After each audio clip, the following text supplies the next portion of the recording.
These are my top 5 tips for building epoxy tables. And depending on how nice you guys ask, I might just throw in additional tips along the way. And you guys do want to stick around till the end to see how this masterpiece came out. So we were commissioned to build this 6-seater epoxy table for a new client. We sourced this client through Instagram, where we sourced most of our clients from. I thought to myself, let me record the whole process of how we built this 6-seater epoxy table. I'm gonna go through this build step by step with you. I'm gonna show you the mistakes we made way back and how we fixed them, because all the research we've done in the past, no one showed us how to build epoxy tables successfully. So this is the chance you have. Watch the full video and I will promise you, you will definitely learn something new by the end of this video. This was a mistake we made way back when we started building our first ever epoxy table. The mistake we made was in the manufacturing process. While we were busy cutting our slab to fit into our mold, we manufactured the table exactly to the same size the client wanted. This resulted in, when we got to the stage where we had to cut our table down to its final size, we ended up cutting the table down slightly lengthwise and widthwise. So make sure you cut your table bigger lengthwise and widthwise once you're going to start with the manufacturing process. Tip number 2 is moisture content. And one of the most crucial parts and one of the most important parts out of your complete epoxy table build. Just like the first ever epoxy table we built, we didn't check the moisture content in the slab and we ended up replacing that table. So we invested in the Delmhorst moisture meter. What I like about this machine is it's got these 2 little pins you hit right into the core of the slab. That's gonna give you the exact moisture readings inside your slab. We only made this mistake once and it cost us dearly. So I can't hammer enough on making sure that your wood is dry before you're going to use it. I am going to leave a link down in the description if you want to see the moisture meter that we are using. The next step in our project, and one additional tip I want to add that's not included in the 5 big tips I want to share with you guys, is building a mold. This is really simple. We are using white melamine sheets for multiple reasons. The melamine that's on the chipboard prevents the epoxy from penetrating into the wood. Once you build your mold, as per tip number 1 I shared with you, always make sure to build it slightly bigger lengthwise and widthwise. Once your mold is finished, you can seal it with silicone all the edges. Need to wait around about 1 to 2 hours for that to dry. Then the next step is to apply wax into your mold, or you can apply tuck tape. Unfortunately for us, we don't have tuck tape available in our country. That's why we are using ram wax. Tip number 3 is to make sure that you clean your wood before you're going to cast your epoxy. And we use an air hose for this step to make sure that the powerful air that's coming out cleans into all the small little cracks and voids into our slab. This is going to help once you're going to cast your epoxy, that you're not going to have any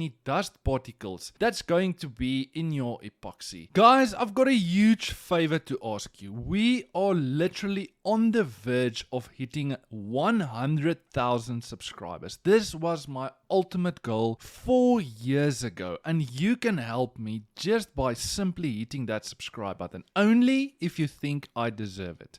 And this is something I want to leave with you guys, is in all the other channels you watch and support, make sure you help the guys out just by hitting the like and subscribing to their channels. It's literally helping our small YouTube community grow and helping us to produce more content. Just put it in this perspective. Imagine you go to your work every day and you provide a service and you need likes and subscription for you to thrive in your workspace. Obviously, you're going to ask people to like and subscribe. So let's hit 100,000 subscribers. Then the next goal is 1 million subscribers. I know it's still a far way, but it really helps our small community in growing, and it's helping us to produce more contents. And as you are busy doing that, make sure you leave a comment down below. What do you guys think of the tips? Was any of these tips helping you in going to build epoxy tables successfully? Thank you you for all the support, guys. We are almost passing 1/4 of this video and I can't even remember on what tip we're standing on. So from here on forward, I'm just gonna share tips and you can take that information and make it your own. So before you're going to cast your epoxy, make sure to clamp your pieces of wood down, because if you're going to cast your epoxy without clamping it down, your wood is going to float around. And before you're going to cast your epoxy, make sure to clean the inside of your mold and the wood section one more time with your air hose. This is also something we recently invested in, not recently, around about a year ago, is we built our own vacuum chamber. This is helping us to remove all the air bubbles in our epoxy mixture. This is honestly a deal breaker for us. It is literally impossible for you to become a master in building epoxy tables just by watching a few YouTube videos. So, because all the people that's watching our videos always has a ton of questions asking us how stuff works, what sandpaper to use, how to polish, X, Y, and Z. That's why we made a 3-hour-long epoxy masterclass going into detail on how we manufacture all our tables. We literally built hundreds of these tables the past couple of years, and we're gonna teach you exactly everything you need to know in building epoxy tables successfully. This course is designed for all woodworkers, from your beginners to your experts or your DIYers or hobbyists. At the end of this video, I'm gonna leave a short preview of what you can expect in this masterclass. We have had a ton of good feedback on people that started companies, DIYers that started building epoxy tables successfully. So make sure to check out by the end of this video what you can expect. Did you see me poking the epoxy there with a wooden stick? This is the next tip I want to share with you guys. And one question we get asked many times from a lot of viewers watching our videos,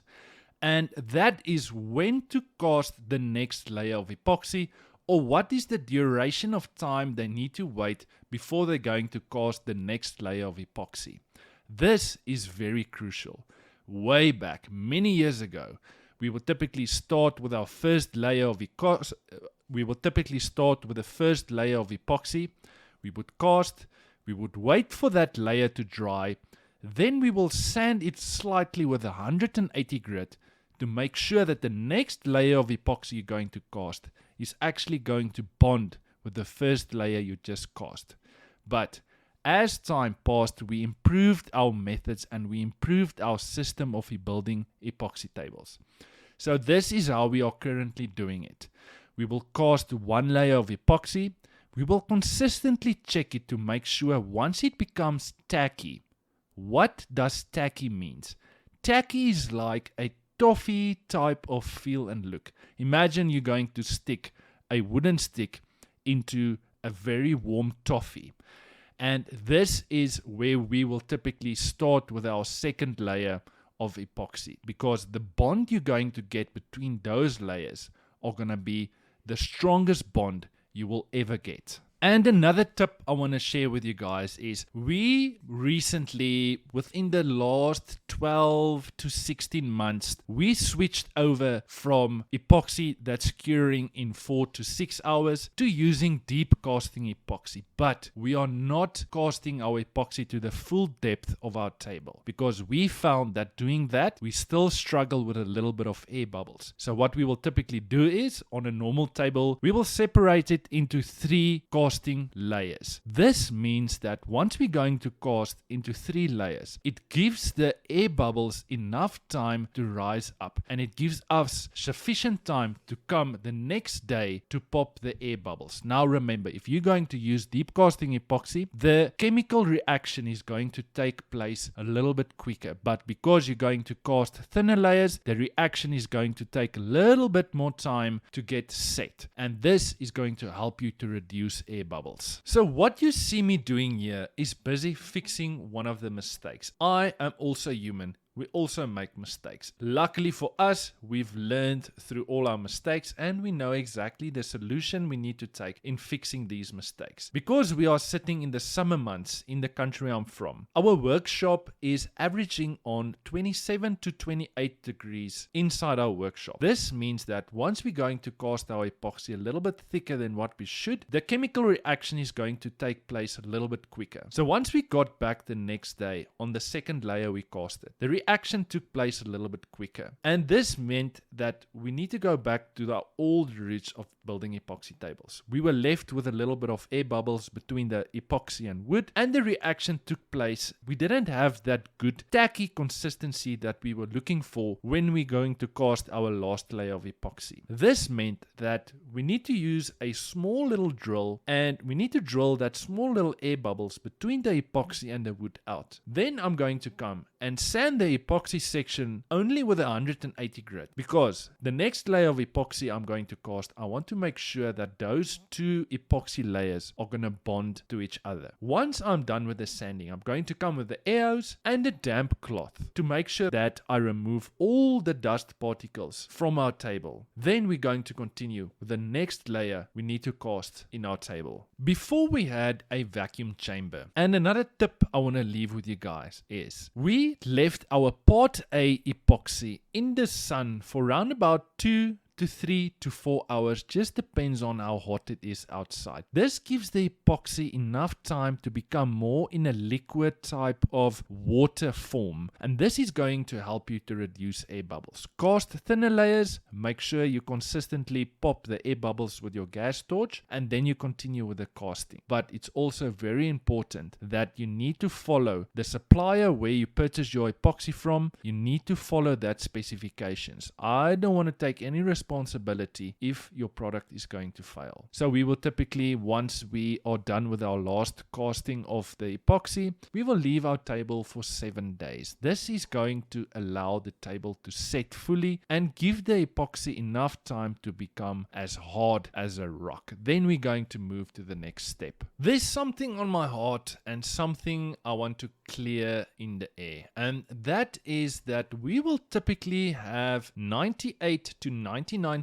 of all the videos we post on our channel will have positive feedback and we have many likes, but there'll always be that 1 or 2 guys that will always leave bad comments and dislike videos. So I want to ask you as my audience, there's sometimes videos we will post where we won't do any explanation, where we will typically only play music, and then there's typical this videos where we will go into detail and explain everything we do in the video. It's difficult to get a balance because some people complain I'm talking too much, some people complain I'm not talking at all. So where's a good balance? Let me know in the comment section down below. What do you guys think I need to do to keep every single person happy that's watching my content? And the last thing I want to clear up in the air is that for you that's following me right from the start, you would notice that I started off my YouTube journey and my custom furniture brand in my garage around about 4 years ago. Although I'm building custom furniture since I left school in 2006, I'll still have haters saying that this is not a DIY channel. You've got workers working for you, blah, blah, blah, blah, blah, blah. Now, if you know my history, I actually had a construction company before I started the YouTube channel and before I started my company manufacturing custom furniture. I started off in my garage with only me, a handful of tools, and I started recording videos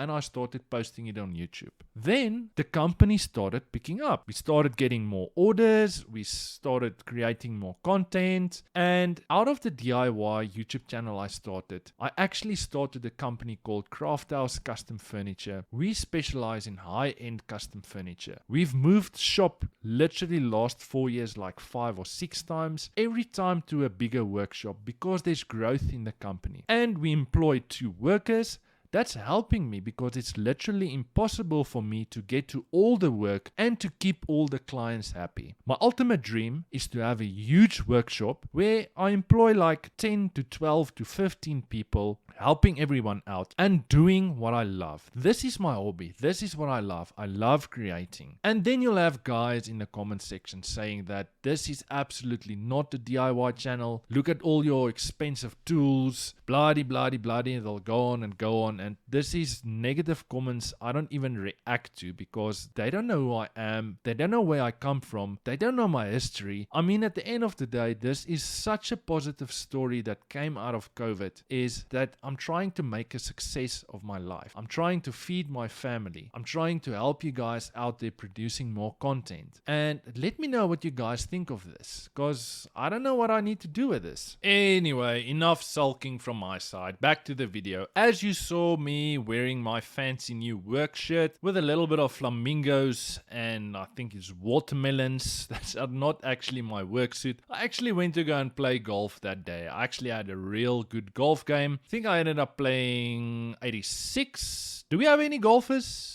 watching the content? Leave me a comment down below. So that's the perks of having your own company and having a few workers working for you. Once it gets quiet in the shop, you can actually break away to have a life, because once it's quiet, you can do stuff like this. You can go fishing for the morning, you can go and play golf. But when it's crunch time and there's a lot of orders coming in, we are putting in the hours, and this is something people don't really see. We're working late nights, we're working Saturdays, we're working Sundays continuously for weeks and weeks after each other. And this, like I said, is the perks of having your own company, is that you got some free time once the shop is a little bit quiet. Back to the video. A question we get a lot is, how do you fasten your steel base to the underside of your table? Simple. Threaded inserts. That's a really modern way of fastening any base to the underside of your table. Don't use hex screws and normal wooden screws. It's just not professional. Stay away as far as possible from that. Moving to the next step is we are going to apply a very thin layer of epoxy to the top side and to the bottom side of our epoxy table. Because we're doing this step is we want to close all the small little imperfections, all the little cracks in our table, and we're going to achieve this by applying a layer of epoxy to the top and to the bottom of our table.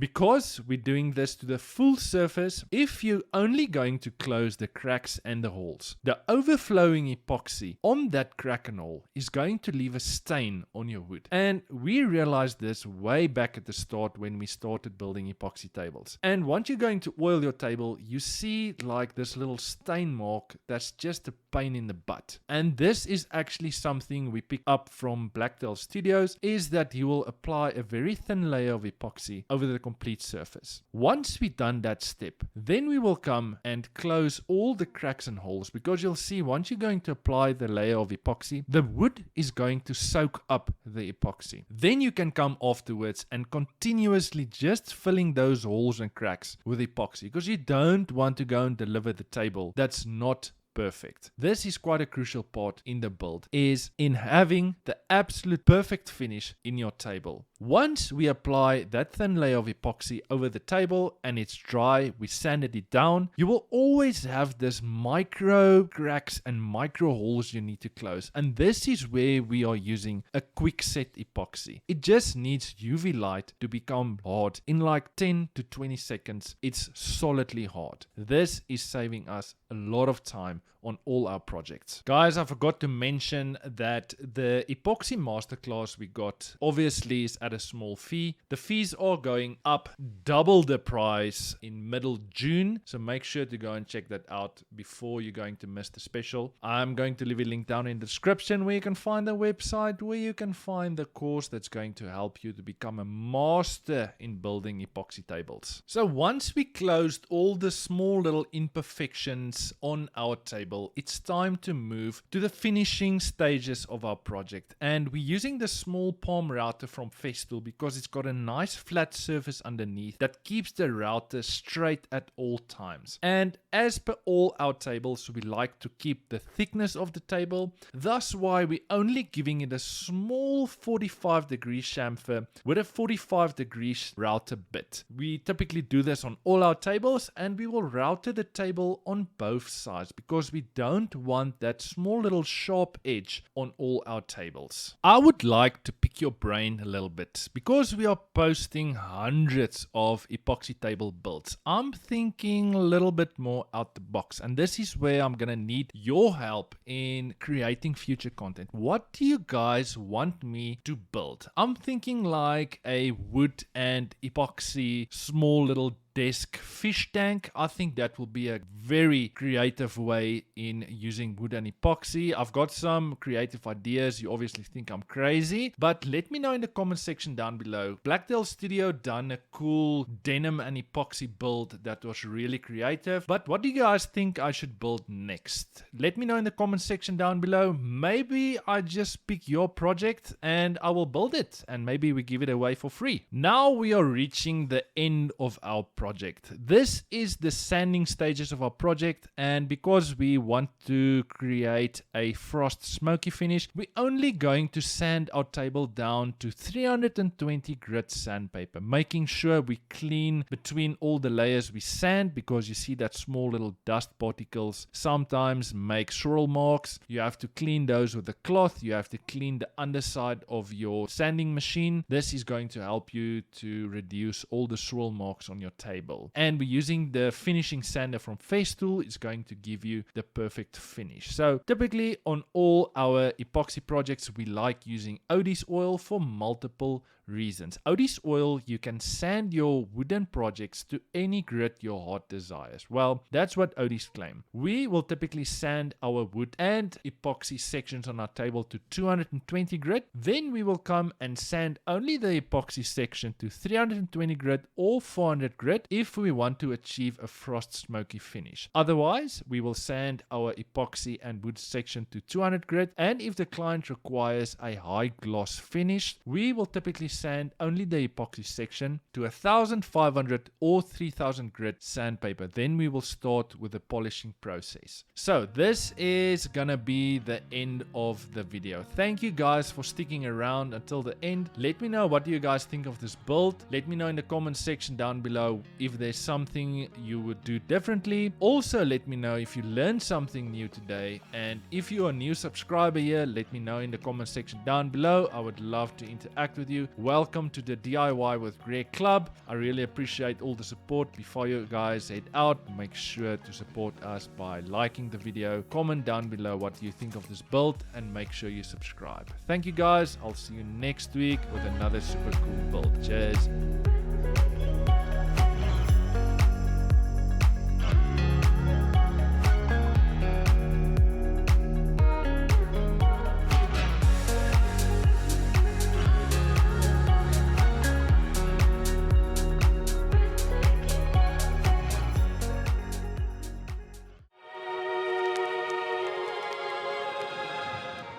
We've been building epoxy tables for many years now, and we are finally going to share all our methods and techniques with you. My name is Greg, and I am going to show you how to build the perfect epoxy table. I'm going to take you through the step-by-step methods we take in building epoxy tables on a daily basis. I'm going to show you all the tools you need, exactly how to use them, and throw in some tips and tricks down the line. This masterclass has been designed for all woodworkers, from your beginner all the way up to your experts. Everyone thinks you need to cast your second layer of epoxy once your first layer has set. That's not true. You need to cast your second layer of epoxy once your first layer has become tacky. Click on this video or in the description down below for more information.